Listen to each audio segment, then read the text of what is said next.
ବୁଝି ହୁଏ ନା ଜଣକୁ ଏତେ ଭଲ ପାଇବା ଦେଲା ପରେ ବି ସିଏ ବଦଳି ଯାଆନ୍ତି କିପରି। ଅନ୍ତର କାନ୍ଦେ ଆସେ ଆଖିରେ ପାଣି, ମିଛ ପ୍ରେମର ବାସ୍ ଏତିକି କାହାଣୀ। ମୁଁ ସବୁବେଳେ ଭାବେ କି ଭଲ ଲୋକକୁ କ'ଣ ପାଇଁ ଖରାପ ଲୋକ ମିଳନ୍ତି? ଭଲ ପାଇବା ପାଇଁ। ବୋଧେ ସଚ୍ଚା ପ୍ରେମ ଏହି କଳି ଯୁଗରେ ଶେଷ ହୋଇଗଲା। ପୁଣି କିଛି ପ୍ରେମ ଏପରି ଦେଖି ବିଶ୍ୱାସ ଆସିଯାଏ କି ମୁଁ ଭୁଲ ଥିଲି, ଏବେ ବି ସଚ୍ଚା ପ୍ରେମ ବଞ୍ଚିକି ଅଛି। ହେଲେ ଏହି ବିଶ୍ୱାସ ମଧ୍ୟ ଅଧିକ ଦିନ ବଞ୍ଚିକି ରୁହେନି। ପ୍ରେମ ପରେ ବାହାଘର, ପୁଣି କିଛି ଦିନ ପରେ ବିବାହ ବିଚ୍ଛେଦ। ବୁଝିପାରୁନି ଯଦି ପ୍ରେମ ସଚ୍ଚା ଥିଲା ତେବେ ଡିଭୋର୍ସ କାହିଁକି ହେଲା? ଆଉ ଯଦି ପ୍ରେମ ମିଛ ଥିଲା ତେବେ ମିଛ କହୁଥିବା ମଣିଷ କଷ୍ଟ ଭୋଗିବା କଥା ନା। କିନ୍ତୁ ସିଏ ହିଁ ଅଧିକ କଷ୍ଟ ପାଉଛି ଯିଏ ପ୍ରକୃତରେ ସଚ୍ଚା ପ୍ରେମ କରୁଛି। ସେଥିପାଇଁ ତ ମୁଁ କୁହେ, ଛାଡ଼ ନା ଇଏ ପ୍ରେମ ପ୍ରେମ, ନିଜକୁ ପ୍ରେମ କର, ନିଜର ଯତ୍ନ ନିଅ, ନିଜ କ୍ୟାରିୟରକୁ ଧ୍ୟାନ ଦିଅ। ଦେଖିବ ଅଯଥା ଟେନସନ ରହିବ ନାହିଁ କି ପ୍ରେମ ପ୍ରତାରଣା ଭଳି କଷ୍ଟ ସହିବାକୁ ପଡ଼ିବନି। ତଥାପି ଯଦି କାହା ପାଇଁ ଅନ୍ତରରେ ବହୁତ ସାରା ଭାବନା ଆସୁଛି ଆଉ ଲାଗୁଛି ହଁ ଇଏ ତ ସେହି ମଣିଷ ଯାହାକୁ ମୋର ମନ ଖୋଜୁଥିଲା, ତେବେ ତାକୁ ଜୀବନସାଥୀ ରୂପେ ବାଛିବା ପୂର୍ବରୁ ଏହି କେତୋଟି କଥା ନିଶ୍ଚୟ ଜାଣିନିଅ। ମିଛ ପ୍ରେମକୁ ଚିହ୍ନିବାଟା କଷ୍ଟ ହୋଇପାରେ, କିନ୍ତୁ କିଛି ସଂକେତ ଅଛି ଯେଉଁଥିରେ ଆପଣଙ୍କୁ ମିଛ ପ୍ରେମକୁ ଚିହ୍ନିବାରେ ସହଜ ହେବ। ଏହି ସଂକେତ ଭିତରେ ଦେଖନ୍ତୁ, ଯଦି କୌଣସି ସଂକେତ ଆପଣଙ୍କ ସହ ମିଶୁଥାଏ ତେବେ କମେଣ୍ଟରେ ନିଶ୍ଚୟ ଲେଖନ୍ତୁ। ସଂକେତ ନମ୍ବର 1, ସିଏ ଆପଣଙ୍କ ଦରକାର ସମୟରେ କେବେ ବି ଆପଣଙ୍କର ସାଥ ଦେବ ନାହିଁ। ଆପଣ ଯେଉଁ ସମୟରେ ବହୁତ ଭାଙ୍ଗି ପଡ଼ିଥିବେ, ବହୁତ ଦୁଃଖରେ ଥିବେ, ଆଉ ସେହି ସମୟରେ ଆପଣ ତାଙ୍କର ସାଥ ଖୋଜୁଥିବେ, ସିଏ ହଜାର ବାହାନା ଦେଖାଇ ଆପଣଙ୍କ ପାଖରେ ରହିବ ନାହିଁ। ପଏଣ୍ଟ ନମ୍ବର 2, ଯଦି ମନରେ ଇଚ୍ଛା ଥିବ ନା ତେବେ ହଜାର କାମ ଭିତରେ ବି ତାଙ୍କ ପାଇଁ ସମୟ ମିଳିଯିବ। ଆଉ ଯଦି ଇଚ୍ଛା ନଥିବ ତେବେ କେବଳ ବାହାନା ମିଳିବ। ସିଏ ଆପଣଙ୍କୁ ସମୟ ଦେବେ ନାହିଁ, ବାରମ୍ବାର କୌଣସି ନା କୌଣସି ବାହାନା କରି ଆପଣଙ୍କୁ ଠକି ଚାଲିବେ।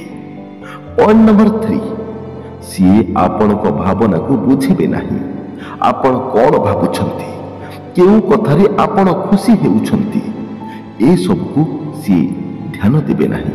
ଯାହା ତାଙ୍କୁ ଠିକ୍ ଲାଗିବ ସିଏ ତାକୁ ଆପଣଙ୍କ ଉପରେ ଲଦି ଦେଇ ଚାଲିଯିବେ, ତେଣିକି ତାହା ଆପଣଙ୍କ ପାଇଁ ଠିକ୍ ହୋଇଥାଉ କି ଭୁଲ। ପଏଣ୍ଟ ନମ୍ବର 4, ଭାରି ଜରୁରୀ କଥାଟିଏ, ସିଏ ଆପଣଙ୍କୁ ନିୟନ୍ତ୍ରଣ କରିବାକୁ ଚେଷ୍ଟା କରିବେ। ସିଏ ଯାହା କହିବେ ଆପଣ ତାହା କରିବାକୁ ବାଧ୍ୟ, ଏପରି ସିଏ ବ୍ୟବହାର କରିବେ। ଯଦି ଆପଣ ତାଙ୍କ କଥାରୁ ବାହାରି ଯାଆନ୍ତି ତେବେ ସିଏ ମନ ଦୁଃଖ ହେବାର ଅଭିନୟ କରିବେ କିମ୍ବା ଆପଣଙ୍କ ଉପରେ ରାଗିଯିବେ। ପଏଣ୍ଟ ନମ୍ବର 5, ସବୁଠାରୁ ଜରୁରୀ କଥା, ଯିଏ ସତରେ ଭଲ ପାଆନ୍ତି ନା ସିଏ କେବେ ଛାଡ଼ିକି ଯାଆନ୍ତି ନାହିଁ, ଆଉ ଯିଏ ଛାଡ଼ିକି ଚାଲିଯାଆନ୍ତି ସିଏ କେବେ ଭଲ ପାଇ ହିଁ ନଥିଲେ। ସିଏ ଟିକେ ଟିକେ କଥାରେ ଆପଣଙ୍କୁ ଛାଡ଼ିଦେବାର ଧମକ ଦେବେ, ଆପଣଙ୍କ ଠାରୁ ଆହୁରି ଭଲ ମିଳିବେ ଏପରି ଆପଣଙ୍କୁ ବାରମ୍ବାର କହି ହେବେ।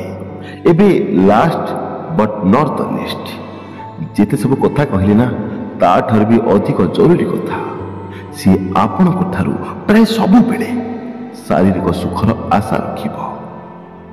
ଜଣେ ଭଉଣୀ ତାଙ୍କ ଦୁଃଖ ମୋ ସହିତ ଆପଣମାନଙ୍କ ପାଖରେ ପହଞ୍ଚିବାକୁ ଚେଷ୍ଟା କରିଛନ୍ତି। ସିଏ କହିଛନ୍ତି, ମୋର ଗୋଟିଏ ସାଙ୍ଗ ଗୋଟିଏ ପୁଅକୁ ଭଲ ପାଉଛି, ହେଲେ ସେ ପୁଅ ଯେବେ ବି ଭିଡ଼ିଓ କଲ୍ରେ କଥା ହେଉଛି ନା କେବଳ ଖରାପ କଥା ହେଉଛି, କେବଳ ଅନ୍ତରଙ୍ଗ ମୁହୂର୍ତ୍ତ ବିଷୟରେ କଥା ହେଉଛି। ଏମିତିକି ସେ କହୁଛି କି ତୁମେ ବାଥରୁମକୁ ଯାଅ ଆଣ୍ଡ ଆପଣ ବୁଝିପାରୁଥିବେ ମୁଁ ମୋ ସାଙ୍ଗକୁ ମନା କରୁଛି ସେ ପୁଅ ସହ କଥା ହେବା ପାଇଁ, କିନ୍ତୁ ସିଏ ମୋ କଥା ଶୁଣୁନାହିଁ। ମୁଁ ଜାଣିବାକୁ ଚାହୁଁଛି ସାର୍ କି ଏହା କ'ଣ ଟ୍ରୁ ଲଭ୍? ଏପରି ସେଇ ଭଉଣୀ ଜଣକ ମୋତେ ପଚାରିଛନ୍ତି। ତେବେ ଭଉଣୀ, ଏହା ସମ୍ପୂର୍ଣ୍ଣ ଫେକ୍ ଲଭ୍ ଅଟେ। ଏହା ସମ୍ପୂର୍ଣ୍ଣ ମିଛ ପ୍ରେମ। ପ୍ରେମ ମନର ମିଳନ, ଶରୀରର ନୁହେଁ।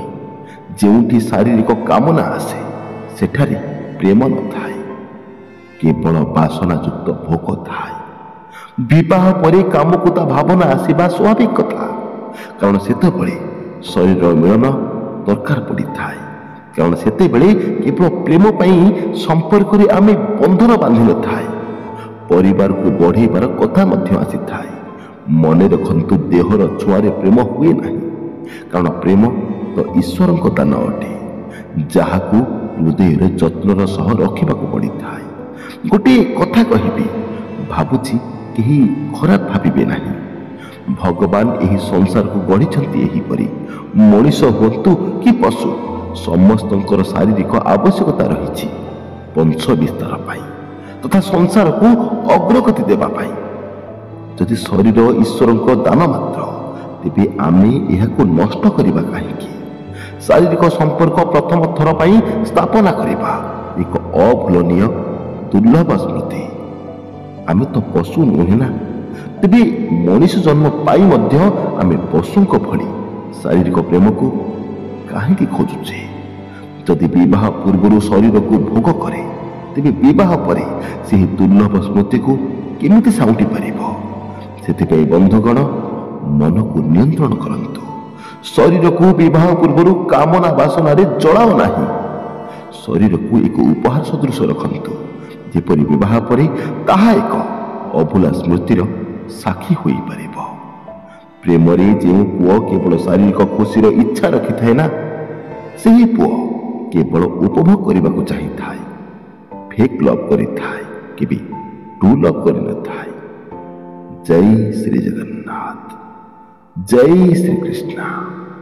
ଧନ୍ୟବାଦ।